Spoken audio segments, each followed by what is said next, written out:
मसीह संदेश सुनने वाले सभी मेरे प्रिय भाई और बहनों को यीशु नमस्कार।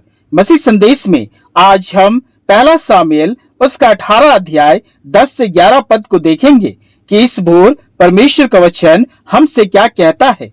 पहला सामुएल उसका 18 अध्याय 10 से 11 पद। दूसरे दिन परमेश्वर की ओर से एक दुष्ट आत्मा साउल पर बल से उतरा और वो अपने घर के भीतर नबूवत करने लगा। दाऊद प्रतिदिन के समान अपने हाथ से बजा रहा था और साउल अपने हाथ में अपना भाला लिए हुए था। तब साउल ने यह सोचकर कि मैं ऐसा मारूंगा कि भाला दाऊद को भेद कर भीत में घुस जाए। मेरे प्रियो, आज का वचन उस दुष्ट आत्मा के बारे में है जो साउल राजा पर बल से उतरा था। और मेरे प्रियो, वचन बताती है कि इस दुष्ट आत्मा को परमेश्वर की ओर से अनुमति थी कि वह राजा साउल पर उतरे, क्योंकि परमेश्वर की आत्मा राजा साउल से उठ गई थी। पहला सामुएल उसका 16 अध्याय 14 पद। यहोवा का आत्मा साउल पर से उठ गया और यहोवा की ओर से एक दुष्ट आत्मा उसे घबराने लगा। मेरे प्रियो, बात साफ थी कि जहां परमेश्वर की आत्मा नहीं वहां दुष्ट आत्मा का वास होगा, और वही राजा साउल के साथ भी हुआ। परंतु मेरे प्रियो, यह दुष्ट आत्मा कौन थी और इसने राजा साउल के साथ क्या किया? आइए राजा साउल के जीवन से समझे कि वह कौन सी आत्मा थी जो आज भी विश्वासियों के जीवन में पाई जाती है। मेरे प्रियो, जब राजा साउल परमेश्वर के पीछे चलना छोड़ दिया, तब यहोवा का वचन सामुएल महायाजक के पास पहुंचा। पहला सामुएल उसका 15 अध्याय 11 पद। मैं साउल को राजा बना के पछताता हूँ, क्योंकि उसने मेरे पीछे चलना छोड़ दिया और मेरी आज्ञाओं का पालन नहीं किया। और मेरे प्रियो, परमेश्वर ने इस वचन के साथ अपनी आत्मा राजा साउल से उठा लिया और तब दुष्ट आत्मा राजा साउल पर उतर आया।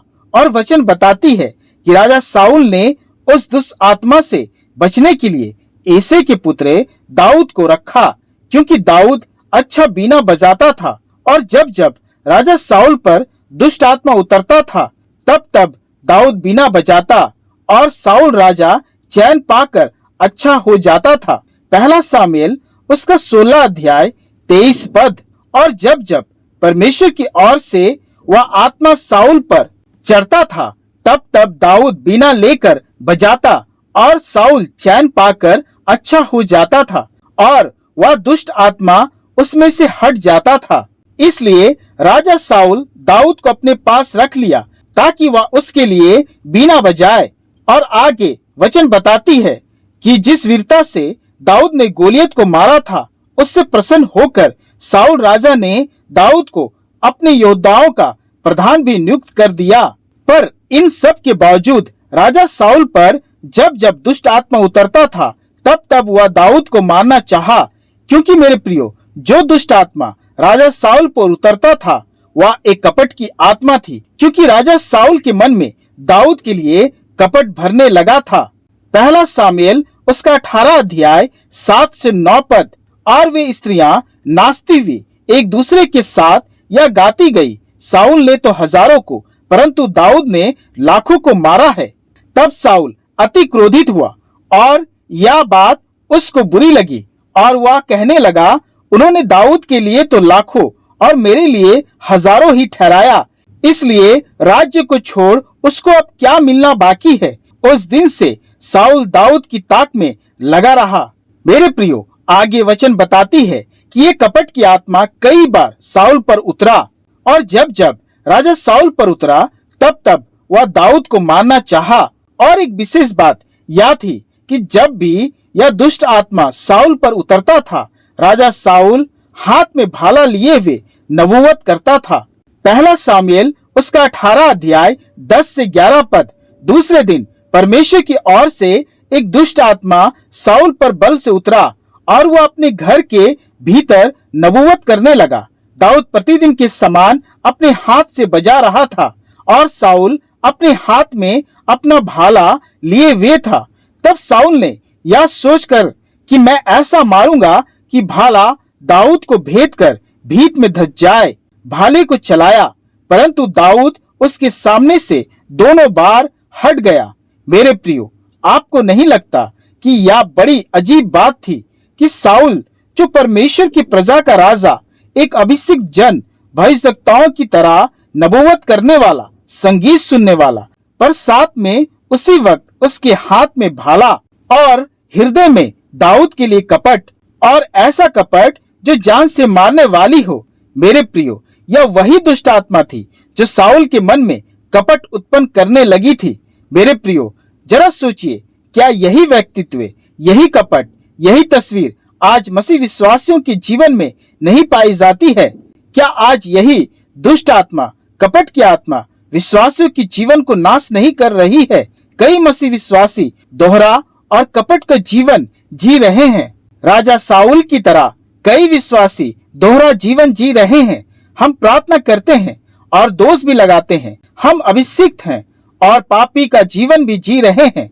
हम वचन की नबूवत करते हैं और उसी वचन की आज्ञा को नहीं मानते हैं। हम मसीह गीत गाते हैं और उसी मुंह से दुष्ट बातें भी बोलते हैं। हम प्रेम की बात भी करते हैं और भाइयों पर भाला भी चलाते हैं। जैसे पवित्र बाइबल में मत्ती रचित सुसमाचार 6 अध्याय में यीशु कहते हैं कि तुम अपने आप को धर्मी तो कहते हो, पर तुम्हारे दान में कपट है, तुम्हारे प्रार्थना में कपट है, उपवास में कपट है।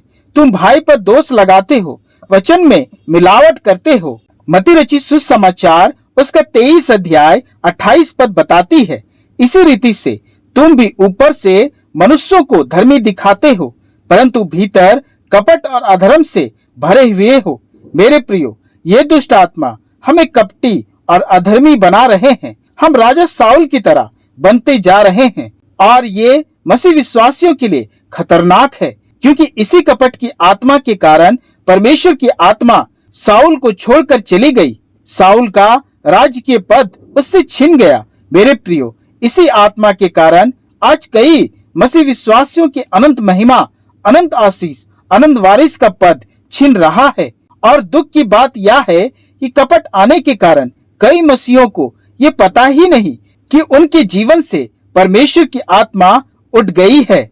अतः मेरे प्रियो, आज का वचन हमें सिखाती है कि इस कपट की आत्मा से हम बचे, दोहरी आत्मिक जीवन से हम बचे, क्योंकि ये हमें नाश कर रही है, हमारी आशीष से, अनुग्रह और प्रेम को छीन रही है।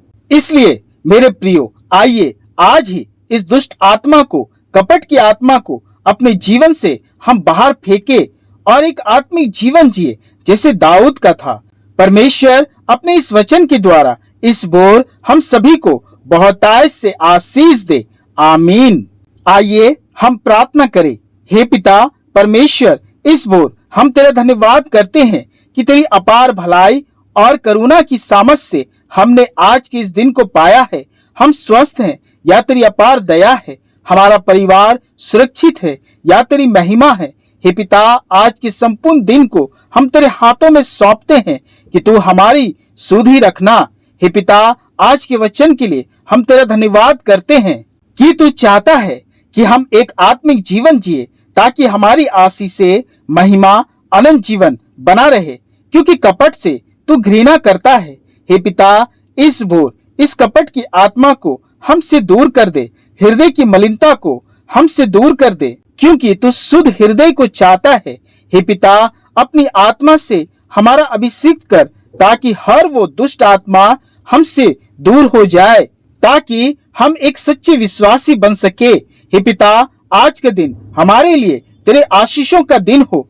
हमारे जीवन के हर योजना को सफल बना।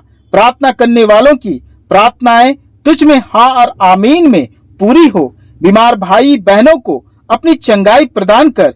कामकाज पर जाने वालों को आशीष दे। काम कमाए जीवन पर तेरी बहुतायत से आशीष होने पाए। यात्रा को सफल बना। विद्यार्थियों को पढ़ने का मन दे। नौकरी की इच्छा रखने वालों की चिंता को दूर कर। हमारे बुजुर्ग माता पिताओं को अच्छा स्वास्थ्य प्रदान कर। पति पत्नी को प्रेम और बच्चों की आशीषों से भर दे। परेशान और चिंतित लोगों को विश्राम प्रदान कर। आज का ये दिन तेरे लोगों के हर प्रार्थना, हर निवेदन, हर धन्यवाद हाँ आमीन में पूरी होने पाए। हे पिता, धन्यवाद के साथ आज के इस दिन को तेरी करुणा में रखते हैं और इस प्रार्थना को तेरे प्रिय पुत्र प्रभु यीशु मसीह के नाम से मांगते हैं, सुन और ग्रहण कर। आमीन, आमीन।